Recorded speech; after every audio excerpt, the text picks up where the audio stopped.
Bismillah, alhamdulillah, wa salatu wa salam ala rasulillah wa ala alihi wa sahbihi wa man wala. Yan uwa masu bibiyar wannan shiri na tarbiyyar musulunci, ne mana sallama irin ta addinin musulunci. Assalamu alaikum wa rahmatullahi wa barakatuh. Wannan shine darasin mu na biyu a wannan shiri, wanda a yau za mu kalli ma'anar tarbiyya a gurin wasu masana daga cikin 'yan falsafa, kafin mu zo mu kalle ta madubi irin na shari'ar musulunci. Ɗaya daga cikin masana, wato Plato, yana ganin tarbiyya a matsayin cewa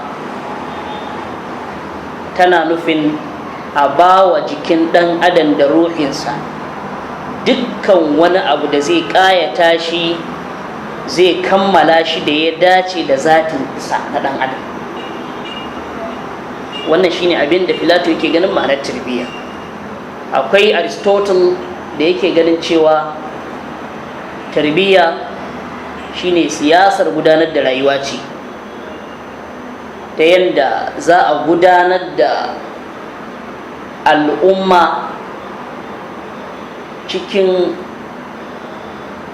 gurin da ta taso, gurin da take zamantakewarta a cikin rayuwa mai aminci.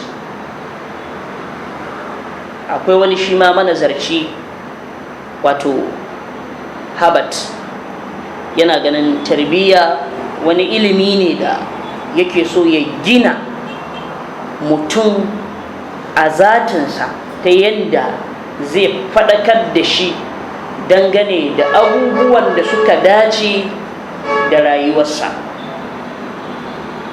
Sannan akwai John Dewey da yake ganin ma'anar tarbiyya shine bawa ɗan adam abin da ya dace da shi, ta yadda zai rayu a cikin al'ummarsa rayuwa mai kyau.